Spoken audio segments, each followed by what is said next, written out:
I think we're ready to start. Greetings, everybody. Hello. Peter Maravellis here. I hope this finds you all safe and well. On behalf of City Lights booksellers and publishers, I'd like to welcome you to City Lights Live, the reading series that continues in the footsteps of our in-store calendar during the time of the pandemic. We continue to celebrate the works of authors we know and love with readings, discussions, and forums moving into the summer season. So tonight we are celebrating the launch of a truly exceptional book. It's titled Seeing Silicon Valley, Life Inside a Fraying America. It is this wonderful collaboration between acclaimed photographer Beth Meehan and the scholar and Silicon Valley culture expert Fred Turner.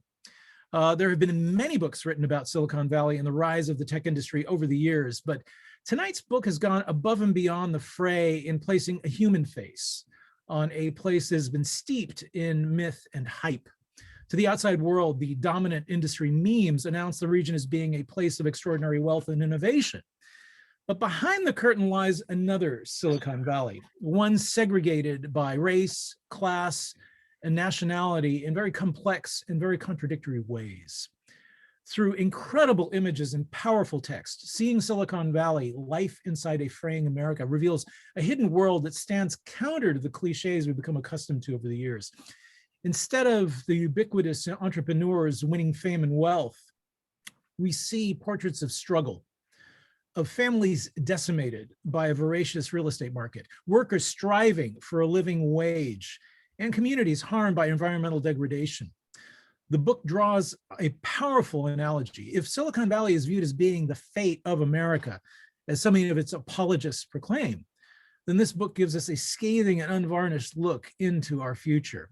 Beth Meehan and Fred Turner have performed a great service in bringing to light those who have been disappeared and reminding us of who truly built Silicon Valley and the price they paid to do so. So, a few words about our authors. Beth Meehan is a photographer known for her large-scale community-based portraiture centered around questions of representation, visibility, and social equity in the United States. She lives in New England, where she has lectured at Brown University, Rhode Island School of Design, and Massachusetts College of Art and Design. Fred Turner is a Harry and Norman Chandler Professor of Communications at Stanford University Press. He is the author of the books The Democratic Surround and From Counterculture to Cyberculture, both published by University of Chicago Press. He has been studying the effects of technology and culture for many, many decades now, and is of course no stranger to City Lights. We have hosted him before and really are very delighted to have him with us tonight. So before we start, I would like to let you know we're going to be posting links in the chat function with which you can purchase books. We'll also be taking questions and comments from the audience in that same chat function for the end of the evening. So please do post your questions there. It is such a great honor to have you both with us here tonight. Beth, Fred, welcome to City Lights Live. Thank you so much, Peter. Hi, everybody. I wish we were in person. Boy, this is a group I would really like to go out drinking with after the reading. There's some really good, fun people in this group already. Hi, everybody. Thanks for coming. Yeah, thanks for being here. Yeah, and that is the only thing I regret is that we can't pop over to Vesuvio's respects for a drink. So I think a rain check is in order on that account for better days. So out front. First of all, congratulations on an exceptional achievement. I mean, there is so much that goes into a book like this. I was immediately moved by the poignancy and the power inherent in that kind of juxtaposition between image and text. I mean, it really kind of lingers with you. I mean, it's been a couple of days now since I was first able to actually look at the book for the first time, and I'm still really feeling such a variety of emotion. Can you begin tonight by talking a little bit about what's the genesis of this project like? I mean, what brought the two of you together in the first place?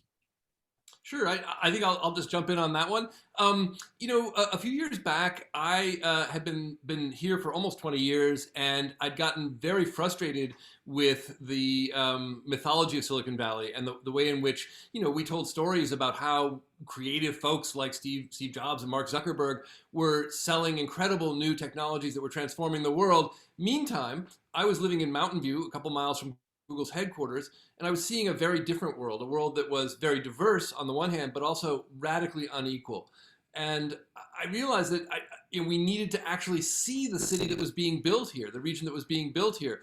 I had a small grant, and a friend of mine introduced me to the work of Beth Meehan, and it just seemed like a natural fit. Mary Beth's work is a kind of civic portraiture that I very much admire. It's in the tradition of Double Take and the Farm Security Administration documentarists of the 1930s.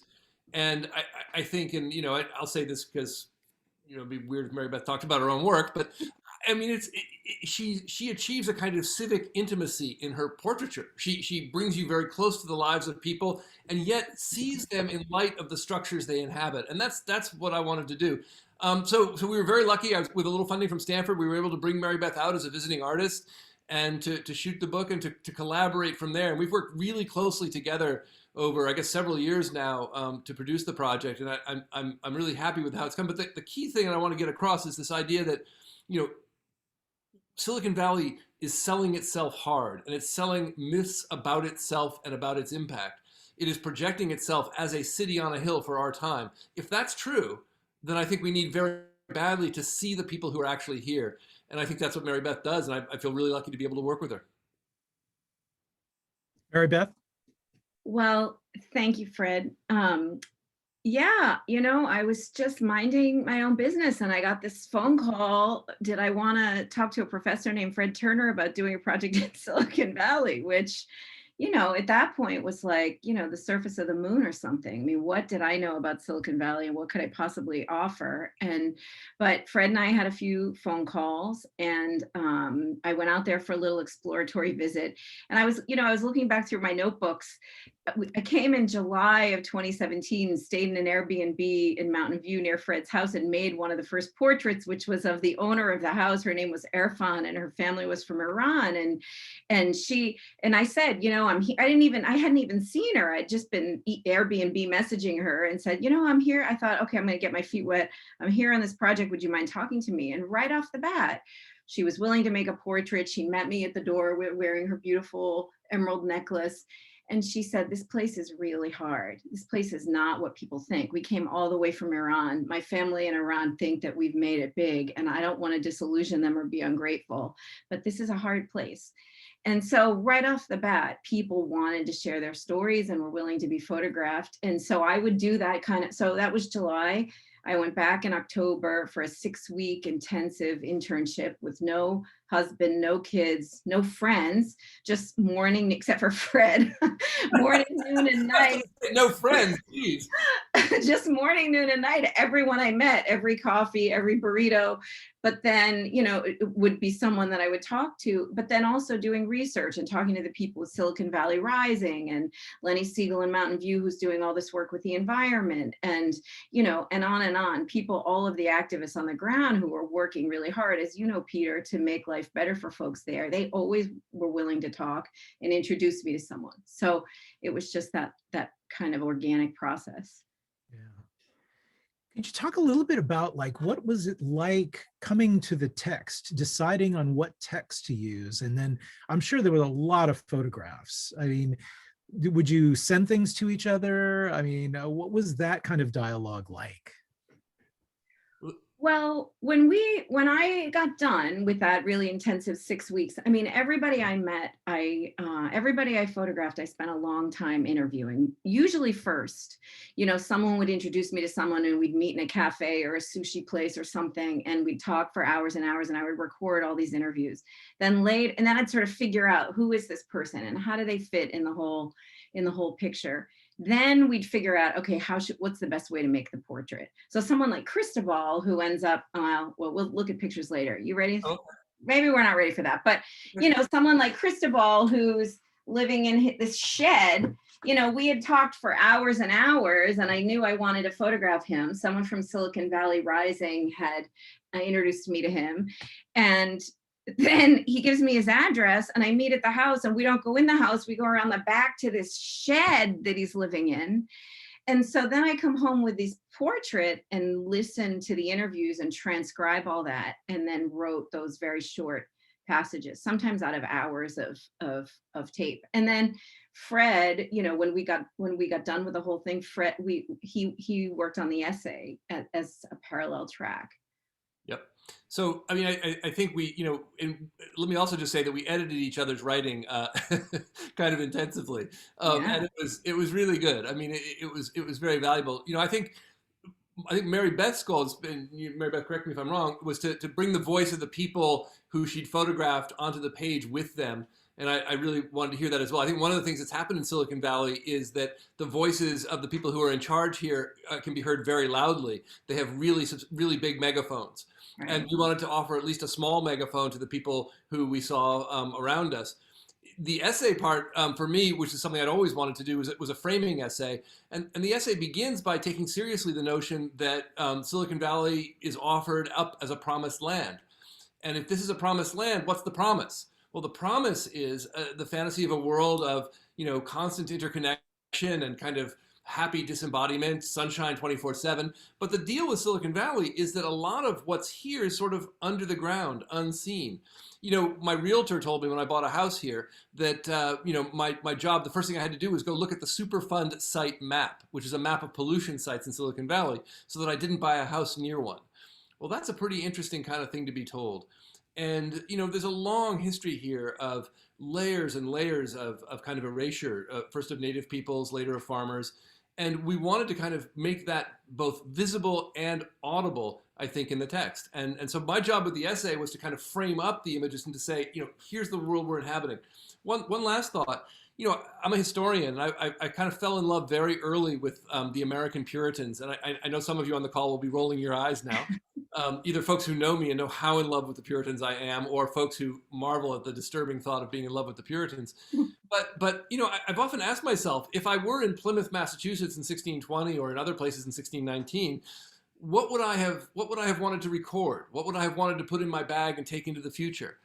And one of my hopes for this project is that we have recorded the valley as it actually is for folks who have my line of work 100 years out from now, and who may want to know what it was like to be here. And so I think having the voices of the people in the photographs in the book is critical for that. Yeah. Peter, the back and forth about the voices was deliberate, and we wanted it to be authentic to the people that we met, and we wanted it to feel like it feels there. We wanted people who live there to say, yes, this book feels right. This book feels like what we're living. But we also didn't want to editorialize. Can I tell them about Cristobal? Tell them anything you want. Yeah. Oh, well, that one. Oh, okay. So now we're going in. Okay. Go for it. So we did edit each other's writing to, with a little bit of danger. And so what Cristobal said was what the former president said about all those countries. You remember what he said about all those countries? Remember that word? It's not television. We can say the word. Cristobal said, Silicon Valley's a shithole. And I thought, oh my God, Silicon Valley's a what? I thought, coming from Providence, I thought I was going to see this gleaming, glorious place. And so I had it in the text, and Fred made me take it out because Cristobal was one of the first portraits. And he said, we can't start here because people are going to write us off immediately. It's too editorializing. We have to be more measured than that and let the people speak in a way that's more paced. So yes, it was a back and forth. I think that's right. And I think also with that particular comment, I think one of the challenges that we try to meet in this book is giving a balanced view of the valley. Yeah. It's been interesting. When we first started on this project, editorial directors at magazines were kind of interested, but they wanted either stories of heroic tech innovators at Burning Man dancing in the dust, or they wanted stories of the very poor who inhabit every place, but especially here. They didn't want to see the middle. One of the things that I'm proud of in the book is that we reveal the middle. And I think we work very hard to have the full range of folks there. And that's something that Mary Beth really, really made happen. And they weren't that interested. They weren't interested. We had one editor say, this isn't Silicon Valley. Yeah. They weren't. I mean, they really weren't. So.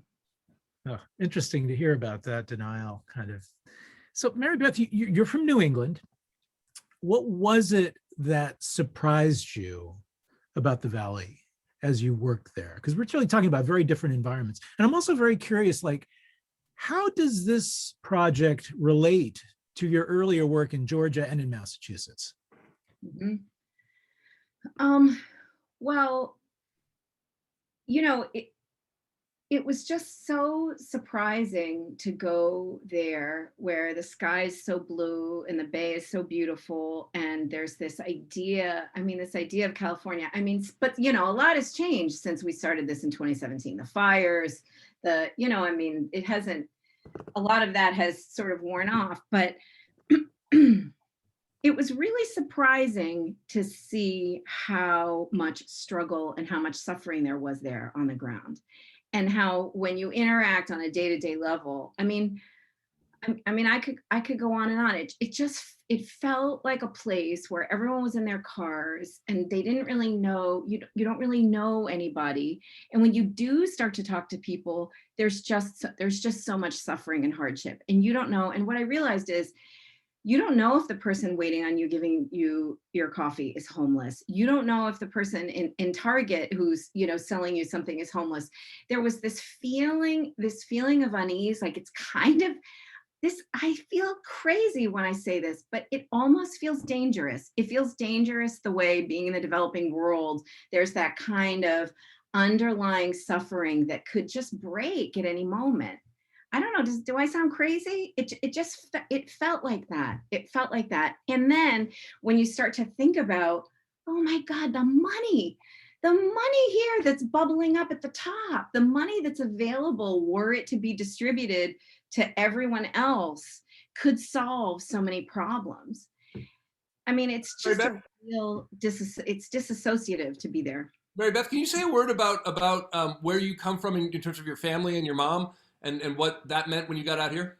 Yeah, well, I mean, you know, I come from working class immigrant people. I grew up in a shoe factory town in Massachusetts, and you know, the cliches of the American dream are that immigrants come here, they enter an industry, they work hard, they amass equity, they do well, they save, and they provide for their children, and then the next generation does better. And that's what happened for me. You know, I went to a very fancy private college, and I have this middle class life now, and I was raised completely by by working class people. And when I met people in Silicon Valley, the workers, the equivalent workers of my parents and my grandparents, these are the people who are homeless. These are the people who are driving 2 and 3 hours.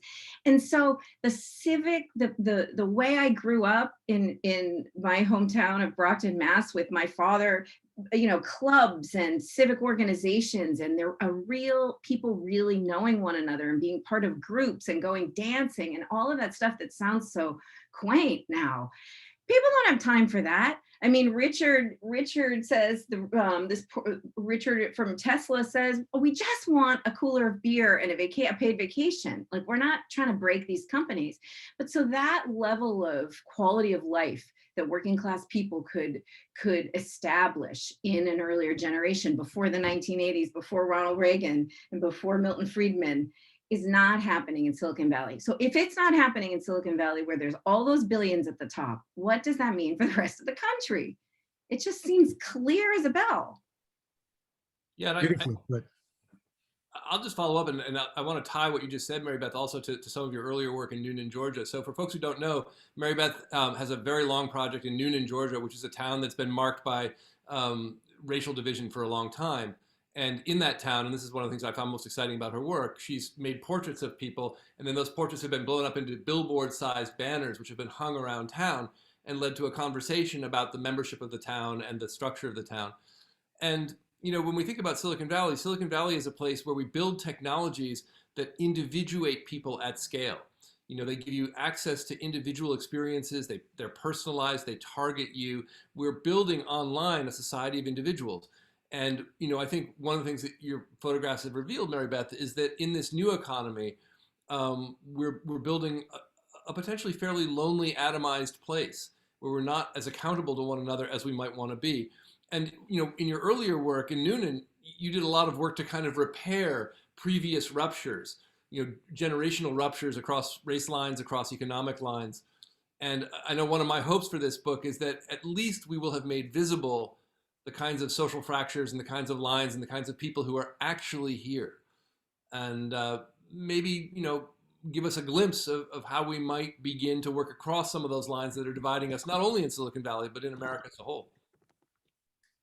Well, I think we would love to see some photographs. Great. So Fred, I'm going to give you let's see if I can Okay. set this up now. Bear with us all for technology here. We've got some nice pictures from the book ready to go, but we're going to have to turn me into the host for a There moment. you go. Dynamite. And I will share my screen. It'll be just like being in class with me. Sorry, team.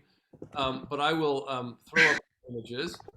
And great. I'm going to use PowerPoint. Mary Beth, why don't you tell me who you'd like to see and talk about? Oh, it doesn't matter. I like them all.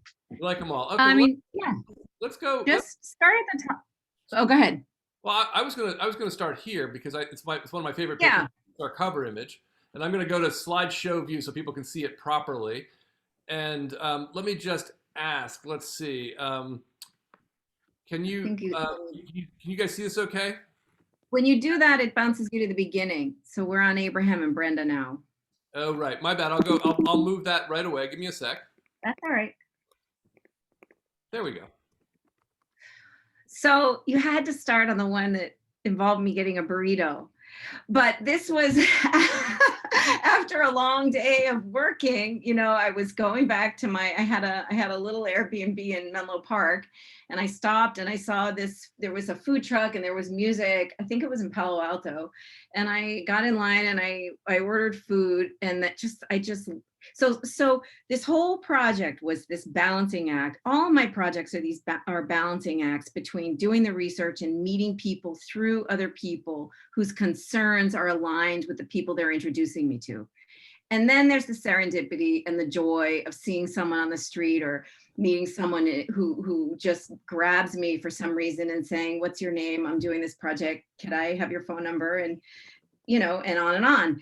In this case, I looked in the window and there was this woman with this unbelievable face, and just her whole bearing just was so compelling to me. And so I realized that she only spoke Spanish and I only speak a little Spanish. Her name is Teresa, but I asked her if I could make a portrait, and she asked the owner, and the owner said, okay. So the next thing, I'm climbing into the food truck, and we made the portrait right then and there and only made a few frames. This is one of the few ones where I really made it just on love at first sight, and then took her number and name and went back to Teresa's house in Redwood City and got to know her. And she became the cover of the book.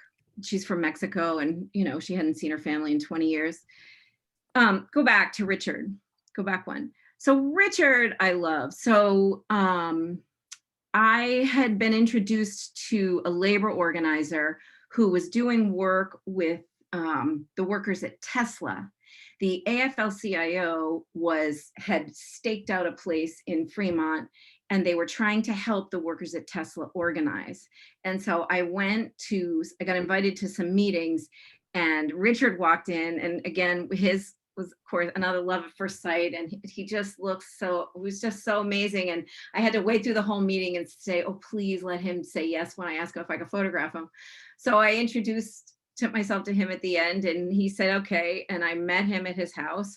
And he'd been making $100 and something thousand a year at GM 10 years ago. The plant closes, Tesla takes it over, and now he's making $40,000 after decades in the auto industry, and he can't even make a living. And when he tries to organize, he ends up getting fired. I talked to him just in the last couple of weeks, and his having been let go from Tesla has been on appeal and appeal and appeal and appeal, but still he's not working. He's detailing cars in Fremont. But before we made this portrait, we talked for hours and hours and hours, and again recorded all those, and then came back another day and made this picture. So what do you think, Mary Beth? What would you like to see next? You tell me one more, maybe? I don't know. Peter, what do you think? You want to talk about Mark? What did you say? Sorry. Yeah, that'd be great. Sure, Mark's just there. Mark. So to Fred's point about the pollution in the valley, Lenny Siegel is an amazing public servant in Mountain View, and he introduced me to a lawyer named Amanda Dawes in San Jose, who was working with women who had worked in the early technology industry in the 70s and 80s and 90s, and whose children had suffered birth defects because they had been working with lead in these companies. And so Mark's mother, Yvette, was driving on the freeway and heard an ad from a law firm. Do you have a child with birth defects? Was your child born between such and such a date? Did you work in the early electronics industry? And she said yes to all those things and got in touch. And so I met them and I met Mark, and, you know, Mark needs constant care. He's not able to be self-sufficient at all. And they planned this sweet day. They took me to Chuck E. Cheese because Mark loves Chuck E. Cheese. And so we went to Chuck E. Cheese and we had a great time. We went back to their house and he wanted to show me his karaoke machine. And so the karaoke machine had all these lights. And so we made this portrait. Yeah, can I jump in here too, Mary Beth, and say a little bit about why I love this photograph? Yeah. I love this photograph because it encapsulates a lot of what we're trying to do in the book. You know, those lights to me are a little bit like the sort of dream of cyberspace. You know, the hope that we can have a kind of special electronic world that circulates sort of over our heads. But, you know, he reminds me, standing here with his body, that building that fantasy electronic world is the work of actual living human beings who will suffer while we make that, but not only will suffer, but to whom we owe the sharing of the wealth that we create through the work that we do. And you know, I get very frustrated because I think one of the things that Silicon Valley moguls do especially effectively is retail the fantasy that we are somehow beyond the laws of economics and beyond the need to give back to our communities, that what we really need to do is make technologies that transform the world, and the rest of the world will take care of itself. And that's just not true. The other thing that Mark's life, I think, reveals is that the history of Silicon Valley and the manufacturing that's gone on here is still with us. This is one of the most polluted environments in America. It is, in fact, has the highest density of Superfund sites in America, which is I think, kind of amazing. And there are people who've been harmed along the way. The other thing I wanted to say, I just wanted to go back to here and to these two folks. I wanted to say that the inequality in this region is just staggering. There are 74 billionaires with a B, billionaires here in Silicon Valley, and yet 30% of the children in this region have free or reduced cost lunch. 14% of the pregnant women do not have enough nutritionally adequate food to nourish their unborn child, according to the Silicon Valley Index. You know, these are the kinds of statistics that you would expect to see in a much less prosperous environment. And I'm hoping that by seeing these people and their lives, we can see the kind of economic transformations that kick a guy from 130,000 a year down to 40, or that leave a child, you know, disabled for life, and also see that we owe the wealth that we create to the people who help create it. Right on. Shall I go back to should we open up to Q&A, Peter, or how should we proceed? Yeah, we're still waiting on a few questions, so I'd like to encourage everybody at this point, please do post questions in the chat function, and we will pull them from there. And also, please purchase a book. That's another reason we're here, and it's a wonderful, wonderful book. So I have already posted the links with which you can do that in the chat function. So let's see, I think we might have had a couple that passed us by. So let's see if I can. Sure, we can job on forever, but this is a pretty interesting group, and I would love to hear. I'd love to be in conversation with this. Yeah. You know, another option for us here is, okay, here we go. Hold on. Let's see.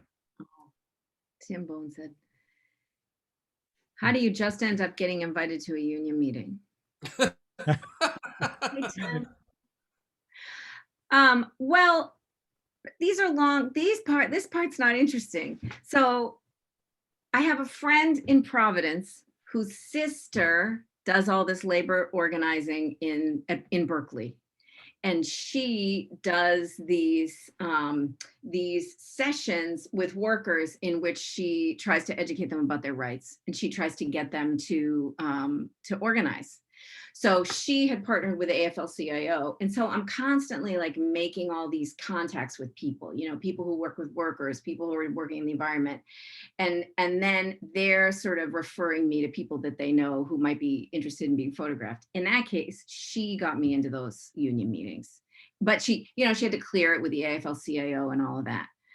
But so it was just, you know, following those threads, my nose, every morning, follow my nose, who am I calling, who's getting me to where, what day is it, you know, that kind of thing. Yeah. If you've worked as a journalist too, you'll know that people Journalist. tend to show you sort of their spokespeople. And one of the things that I admire about Mary Beth's method is that she finds her way around that toward people who are much more representative and much more just part of the community that she's trying to study. I see a couple of questions on how people have reacted to the images, so let's take those up if we can. Mary Beth, can you talk about what it was like to show the images to the people who are in them, and then I'll say a word about the Silicon Valley billionaires, perhaps. I don't know what the question you mean. Oh, so sorry. So I can read it out if you like. Pablo sure. asks if you've shared pictures, portraits, and or essays with the folks that you have photographed, and if so, what were their reactions? That's a good question. Yes, of course, I've shown them, because I wouldn't dare publish a book without showing them their photos. Their reactions. Teresa has hers in a frame in her house. I mean, I don't know. I mean, I think they. I don't know. That's a good question. I mean, I don't say, do you like it? I don't know. I have to think about that question. It'll be interesting to see what they think of the book as a whole. I think that will be an interesting thing to follow up. This is Diane. She doesn't like her picture. She thinks the dog looks good, but she doesn't like herself. I don't know. That's an interesting question. I think we've talked a little about this, and I think that, you know, for the most part, people have felt like we saw them well, and that we captured the world they lived in honestly and with affection. And I think that's really important, not only with the images but with the text. And I think that's really important. The Silicon Valley billionaires are a different situation. It's interesting. We have not shown this to any of the tech leaders or the tech moguls, although I'm hoping they'll see it. I will in fact make sure that at least a couple of them see it, but I don't want to go into that here. So that will happen. In terms of folks who are in that stratum more generally, I think that folks who have seen it, who are in that world, in some ways already know that Silicon Valley is like that. And I think it's, you know, with exceptions, I think it's easy to say to yourself, well, yeah, I've made mine, and I am in fact changing the world, and you know, yeah, I see those folks, okay, and move on. You know, I did a lot of work on the counterculture back in the 60s, and I wasn't working in the 60s, it was of the 60s counterculture.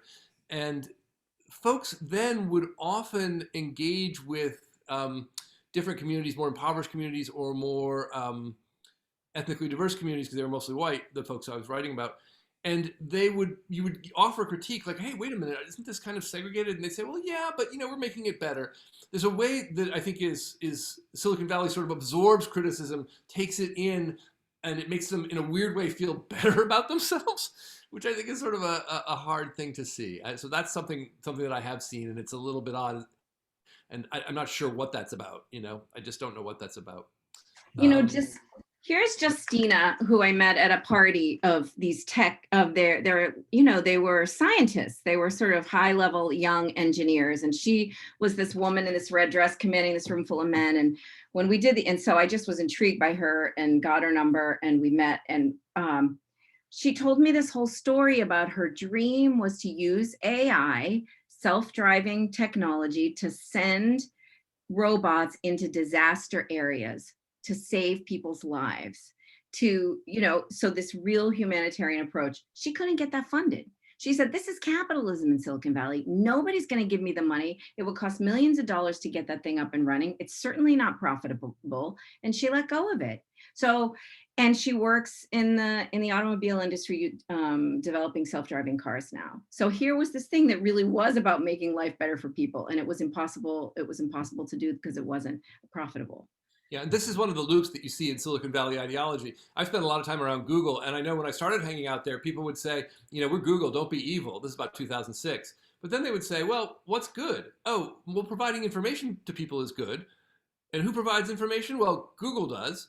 Oh, what's good for Google is good for the world, and vice versa. And that's sort of a loop that goes on here. I see a couple other questions. Maybe I'll lump them together, Mary Beth, or did you want to There's jump in? two. Well, I see one is, do we have any, Rachel Jeffers? That was Do the same we one I have was any going to. plans for banners? Um, Can We'd I take that one? love to see big banners in Silicon Valley. At one point, Fred, can we really tell all in this call? At one point, Fred had this fantasy that Facebook was going to pay for it. And my good friend, Matt Zapruder, who's here, said, you can't let Facebook launder, what did he say? You can't let Facebook launder their money through launder their reputation through your goodwill or something like that. He used the word laundering. And we were like, you're right, we can't, because they are part of, obviously they're such a driver of the problem. So I don't know. I don't know about banners. There's no real center of Silicon Valley. Yeah, I hope that there will be banners at some point. I would really like to see that. I'm working on getting an exhibition at Stanford. And I think that we're at a moment where people are beginning to understand that technology is more than computers and cables and server farms. It's people, and the people who are making that technology need to see those people in the same way that in Noonan, Georgia, the citizens of that town were finally able to see their Black fellow citizens in a new light. I think we need to have that kind of moment here. And I wouldn't be surprised. There are some civic organizations in Silicon Valley who I think could be drawn into doing that. Yeah, so I have high hopes for that. The book is what we have for now. Yeah. Thaddeus asks, what was one of the most difficult, hi Thaddeus, one of the most difficult conversations? And they were all difficult, but the most difficult moment was being led to that shed. That was the first time I realized, oh my God, people are living without running water. People who are working full time are living without running water and without basic sanitation. He was born in California and served in the Army. It just was sickening. I still can feel it in my stomach, what that felt like. And I think California, the weather's good. You can live in a shed. I mean, it's crazy. Yeah. Anyway, that was the worst moment. Two things I see here. Catherine, thank you very much. I would love to be in touch with the Museum of Art and History in Santa Cruz and to show the banners in Santa Cruz. I think Santa Cruz has exactly the kind of civic tradition that we would love to embrace with banners. I want to answer Whitney's question there if we can. So she says, I'm wondering if you can comment on the race and gender dynamics that you observe in Silicon Valley. So much has been written about race and gender in tech, but as you know, Silicon Valley isn't just the tech sector. Yeah, very much agree with that. I want to hit a couple of things and then maybe ask Mary Beth also to weigh in. The first thing is that race dynamics here cut in ways that wouldn't necessarily apply in other parts of the country. If you talk to leaders of tech firms, they'll tell you we have racially diverse workforces, and they're right. They have many workers from China, many workers from India, and some workers of color here in the United States. Born here in the United States. And it's complicated. The markers here, I think, are only partly racialized in the way that they might be in other parts of the country. Clearly, class and race intersect here very powerfully. So more than 50% of Latino families, Mexican-American families in Silicon Valley require some kind of civic or federal assistance to make ends meet. And that's substantially less true for white folks. So it's very powerful here. Gender is really complicated. And I've encountered it in lots of different ways. I think there's a kind of, how to explain this? There's a kind of universalizing impulse behind a lot of the tech world that says, everyone at the end of the day is a kind of an information system. And if we just get the signaling right, people can all relate to one another and we can leave race and gender and the body behind. And, folks will know that that's a deep fantasy in California generally, and especially in the 1990s tech world. And it's just not true. And we see women being pushed very hard away from tech worlds in a lot of different settings. So I think it's really tough. I think we have some of the dynamics that characterize American racial and gender dynamics generally, and we have a specific set that have to do partly with the internationalization and class dynamics of this particular region. Mary Beth, did you want to jump in on that one? Yeah, I think speaking, as two of the whitest people you can imagine doing this work, Fred and I had to navigate this all the time and make sure, that we were doing our best. I noticed race and culture playing out in two ways. One is, as Fred's saying, that it feels, the engineers that are coming from all over the world to work at these places, make it feel like it's diverse, because you've got engineers from India and all over Iran, all over the place. But the immigrants on the ground, and particularly like the East Palo Alto, the African American community in East Palo Alto is really interesting, because it feels like John, it was so clear to me, because he taught me that, if you're a young Black student in East Palo Alto, your chances of getting into the upper echelons of those companies, which are right there, are really slim. Whether it's that the educational path isn't there, and he says, I was rising through the ranks of an engineering life here in Silicon Valley, and there was no one who looked like me. So he went back to East Palo Alto and became kind of a community activist to get kids opportunities to be in maker spaces. But he says Amazon came to East Palo Alto with a mandate to hire a certain percentage of local people, and then they struck some deal with the East Palo Alto City Council to strike that from their charter. And what they did instead was set up a little employment office. But John said, they've been here how many years? The only people I know who ever worked there were the janitors. So access for kids of color in those towns is really tricky and really hard. So we've got a few more questions. We could probably take a couple more. I love John's question, because I think it's at the deep heart of the beast. And John's question, John M asks, can the aspirations of democracy be harmonized with the logic of post-industrial capitalism? And boy, John, this is what Mary Beth and I have talked about nonstop for at least 3 years. It's tricky. I think the world we inhabit right now, the people who are making our technological systems are promising that those systems will bring us a democracy that otherwise isn't working. We look at our government, we see the tensions in Congress, we see the paralysis in Washington, and we see a government that, for a variety of reasons is really struggling. And I think one of the promises that Silicon Valley has offered us is that in this new world of technologically enabled interaction, highly individuated conversation, collaboration in cyberspace, we will achieve a kind of unity with the benevolent governance of engineers that we have been unable to achieve through the self-interested governance of political leaders. And I don't think that's true. I don't think that's true at all. I think that one of the things that happens when you start to think that way is that you lose track of the fact that you need to negotiate with people who are different than yourself about the sharing of resources. You need to enforce the redistribution of resources across diverse communities. You need to recognize the contribution of lots of different kinds of people. And tech doesn't do that. Being ranked as influential online is not the same thing as talking with your neighbor who may be from another culture or another community to build a better, more collaborative community for yourselves to live in. And that's the work of democracy. Last thing I want to say about democracy is that democracy, contrary to public opinion, is not an individual phenomenon. It's not a matter of consumer choice. It's not a matter of individual action. It's a matter of institutional action. And to the extent that we imagine that democracy is something that we will achieve through technology-enabled conversation, we're missing the boat. You achieve democracy by collaborating and building institutions that can live beyond you and that can speak to people who aren't like you. And if you tear down institutions, you end up with things that look like January 16th, people posing in buffalo hats in the Capitol.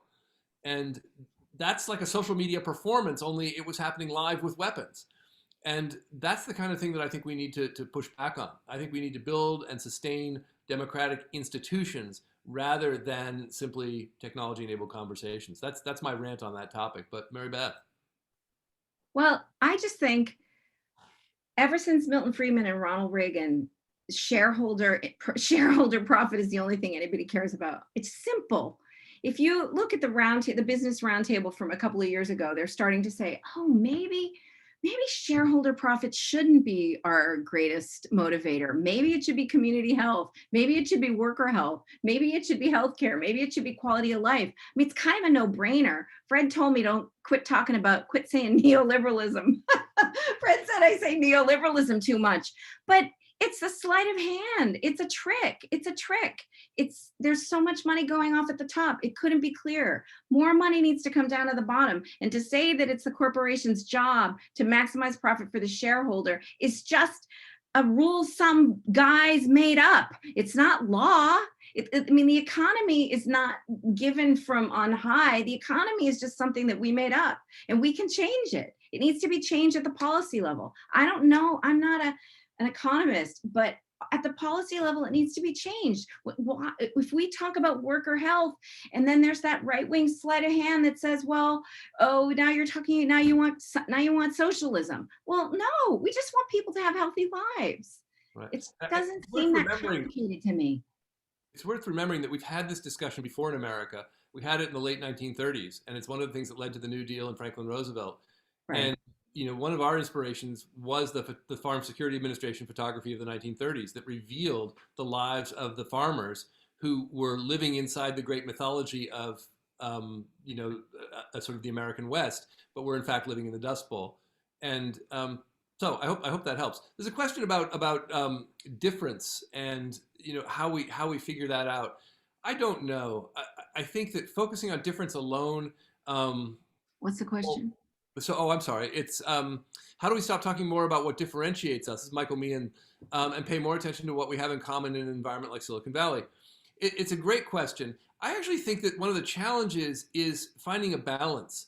If we focus only on difference, we become divided very rapidly. If we focus only on commonality, we lose track of the differences that are real and the histories behind them. The challenge is to balance those things, I think. And the only way that I know that you balance those things is you negotiate, you argue, you fight, and you begin all of those conversations simply by acknowledging that the other person is there, literally seeing the other person. And that's the work that we're trying to do. Well, you have both done such an amazing job with this book. I really want to encourage everyone, please do purchase a copy. I have posted the link in the chat function. I think we have time for maybe one more question if you'd like to take it. Peter, why don't you pick? Sure. Well, yeah, actually, what I would like to ask that question is where do you both go from here after this kind of a project? I mean, what has that left you with? And has it inspired you in some way in terms of like future projects and where you're going to be going?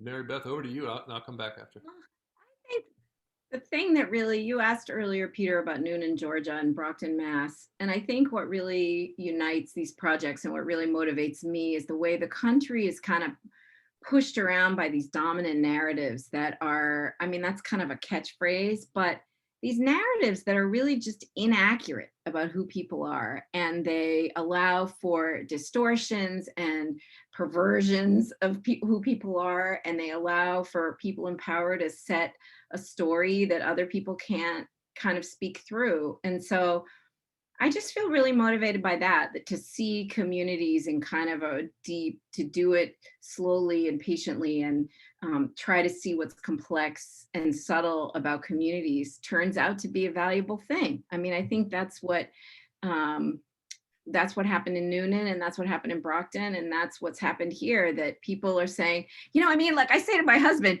it's not that hard. I just went and talked to people. You know what I mean? I just got a burrito and talked to that lady. I mean, really, on some level, it's just that. And it turns out, I mean, the fact that this portfolio and this book is having an impact is kind of funny, because all you got to do is just go talk to everybody. They're all right there. You know what I mean? So in a way, there's something that's happening about the way we're living that's allowing for this proliferation of ignorance about the people right next to us. And a lot of that has to do with our own racism and our own preconceptions, but it's more than that. It's these stories. So I just feel motivated by that. And yeah. So I'm sitting in my office at Stanford University, 100 yards away from where the Google algorithms were first written as part of a computer science class, and about 1 mile away from the edge of campus where the trailers are lined up, getting ready to settle in for the evening, people's broken down cars where they're going to be sleeping tonight. And I see my job as to be teaching and working with the people who are going to be building the technical systems in the years to come.